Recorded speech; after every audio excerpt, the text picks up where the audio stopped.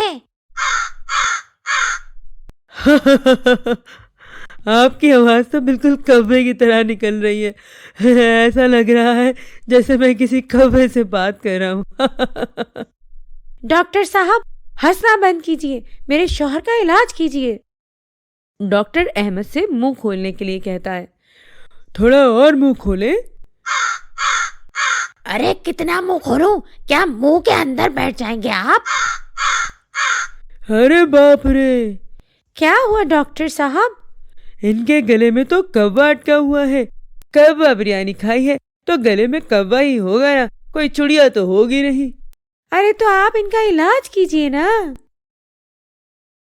کوا باہر نکالنے کے لیے پہلے مجھے ان کا گلا کاٹنا پڑے گا۔ ارے یہ کیا کہہ رہے ہو بھائی؟ گلا کٹ گیا تو میں تو مر جاؤں گا۔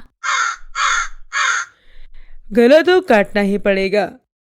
یہ کہہ کر ڈاکٹر ایک چھری نکالتا ہے اور احمد کی طرف بڑھتا ہے۔ احمد زور زور سے چلاتا ہوا وہاں سے بھاگ نکلتا ہے۔ صاحبہ بھی اس کے پیچھے پیچھے وہاں سے نکل آتی ہے۔ احمد دور جا کر صاحبہ سے کہتا ہے، یہ کیسے ڈاکٹر کے پاس لے کر گئی تھی مجھے؟ وہ تو آج مجھے جان سے مار ہی دیتا۔ ارے آپ کے منہ سے تو کوے کی آواز آنا بند ہو گئی ہے، اس کا مطلب چیخنے سے آپ کا گلا ٹھیک ہو گیا۔ او ہاں، تم نے ٹھیک کہا، میں ٹھیک ہو چکا ہوں۔ اس دن کے بعد سے اس علاقے میں کسی نے نہ زہیب کو دیکھا اور نہ ہی اس کی کباب بریانی کو۔